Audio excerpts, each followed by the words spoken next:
ప్రభు అయిన యేసుక్రీస్తు నామంలో అందరికీ వందనాలు. ఈరోజు మత్తయి సువార్త 7, 8 అధ్యాయాల యొక్క క్లుప్త వివరణను మనం విందామండి. మత్తయి సువార్త 7వ అధ్యాయం ప్రారంభంలో మీరు ఎవరికిని తీర్పు తీర్చకుడి, డు నాట్ జడ్జ్ అదర్స్, అప్పుడు మీకును తీర్పు తీర్చబడదు అనేటువంటి మాటతో మత్తయి సువార్త 7వ అధ్యాయం ప్రారంభమవుతుందండి.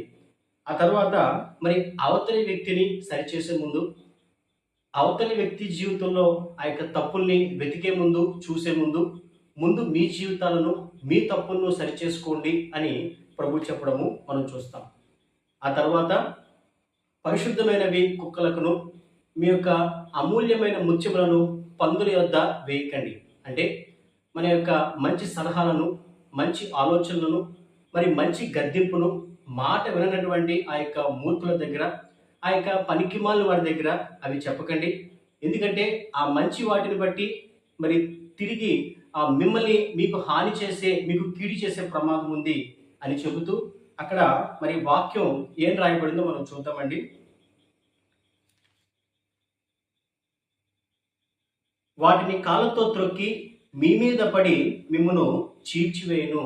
ఆ మంచి విషయాన్ని బట్టి తిరిగి ఆ చెడును మనం ప్రతిఫలంగా పొందుకునేటువంటి ప్రమాదం ఉంది అని మనం ఆ యొక్క మాటను బట్టి మనం తీసుకోవాలండి. ఆ తరువాత మరి ఆస్క్, సీక్ అండ్ నాక్, అడుగుడి మీకు ఇవ్వబడును, వెతకుడి మీకు దొరుకును, తట్టుడి తలుపు తీయబడును. మీ దేవుణ్ణి, మీ యొక్క పరలోకపు తండ్రిని మీరు అడగండి, వెతకండి, తలుపు తట్టండి.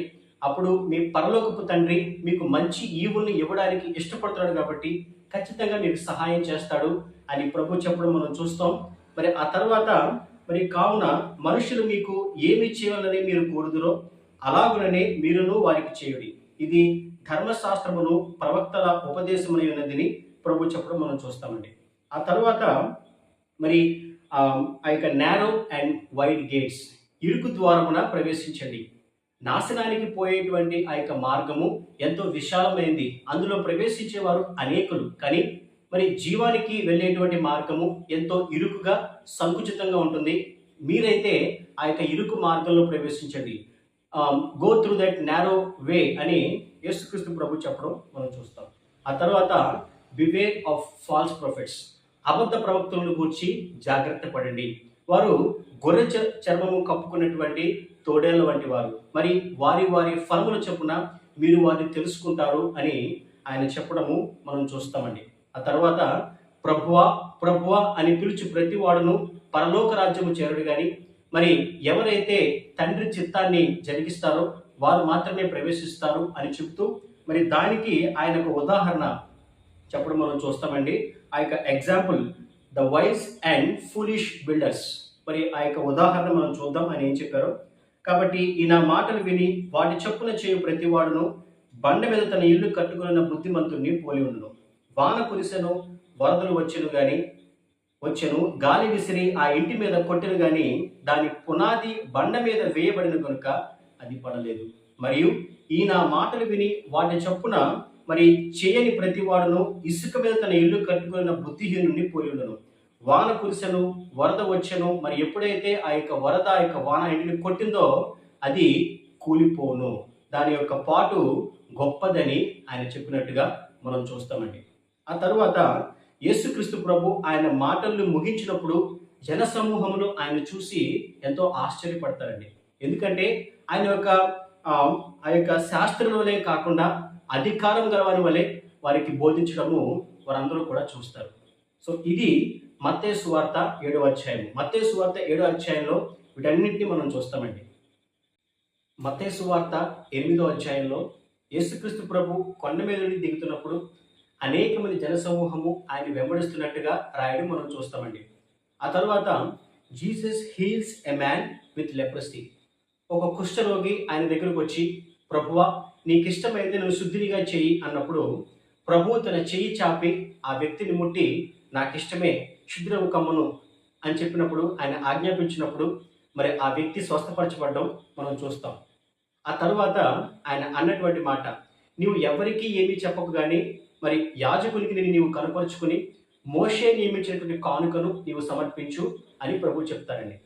ఆ తర్వాత the faith of the Centurion, ఆ యొక్క శతాధిపతి యొక్క విశ్వాసము. మరి యేసుక్రీస్తు ప్రభు కపెర్నహూములో ప్రవేశించినప్పుడు ఒక శతాధిపతి ఆయన దగ్గరకు వచ్చి, ప్రభువా, నా దాసుడు పక్షవాయువుతో బాధపడుతున్నాడు అన్నప్పుడు ప్రభు అంటారు, నేను వచ్చి ఆ వ్యక్తిని స్వస్థపరుస్తాను అన్నప్పుడు ఆ యొక్క శతాధిపతి అన్నటువంటి మాట, అయ్యా మీరు ఇక్కడి నుంచే మీరు మాట సెలవివ్వండి, మీరు మాట సెలవిస్తే అక్కడ నా దాసు స్వస్థపరచబడతాడు అని ఆయన చెప్పడము.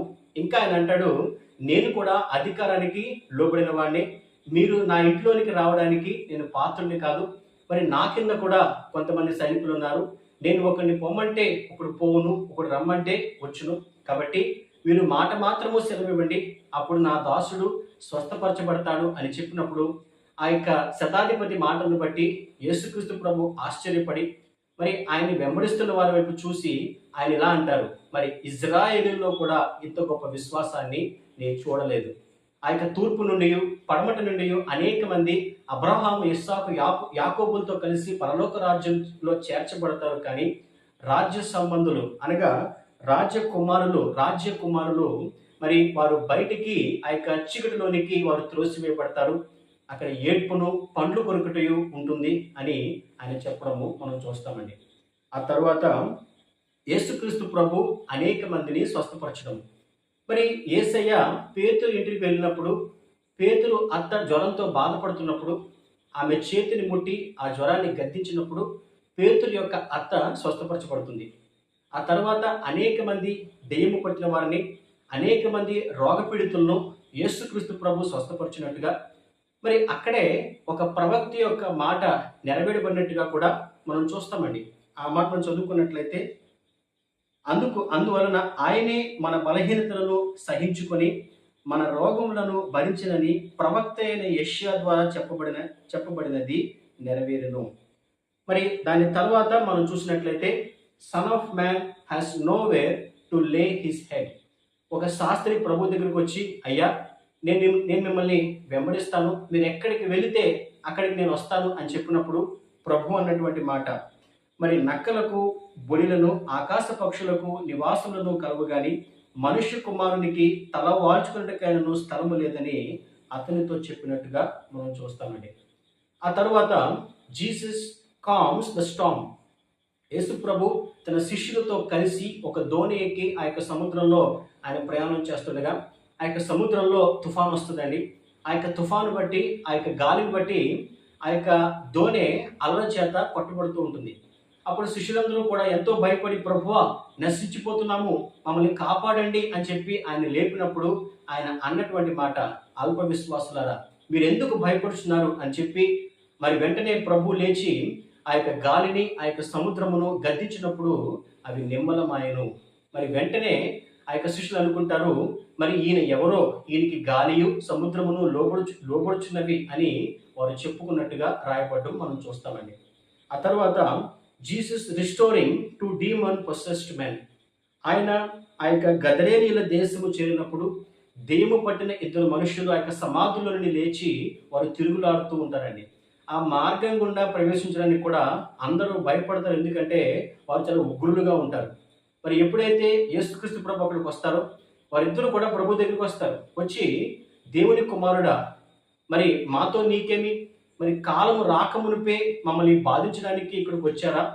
ఒకవేళ మమ్మల్ని గద్దించే ఫలమైతే ఆ పందుల గుంపులోనికి మమ్మల్ని పంపించండి అని బతిమాలుకున్నప్పుడు మరి ప్రభువు గద్దిస్తారండి. మరి వెంటనే అవి ఆ యొక్క పందుల గుంపులోకి వెళ్ళిపోతాయి. ఈ యొక్క పందుల గుంపు సముద్రంలోకి వెళ్ళి ఆ నీళ్ళలో మునిగి చనిపోయినట్టుగా మనం చూస్తామండి. దాన్ని మేపుతున్నటువంటి వారు, ఆ పందుల్ని మేపుతున్నటువంటి వారు ఈ విషయాన్ని తీసుకెళ్లి ఆ పట్టణంలో చెప్తారండి. మరి ఆ యొక్క పట్టణస్థులందరూ యేసుక్రీస్తు ప్రభుతో, దయచేసి మీరు మా పట్టణాన్ని విడిచి వెళ్ళిపోండి అని బ్రతిమాలుకున్నట్టుగా మనం చూస్తాం. మత్తయి సువార్త 8వ అధ్యాయంలో వీటన్నిటిని మనం చూస్తామండి. సో ఇది మత్తయి సువార్త 7, 8 అధ్యాయాల యొక్క క్లుప్త వివరణ. మరి రేపటి దినము మరొక 2 అధ్యాయాలు మనం చదువుకుందాం, లేక క్లుప్త వివరణను మనం విందాం. దేవుడు తన పరిశుద్ధ వాక్కును దీవించి ఆశీర్వదించును గాక. ఆమేన్.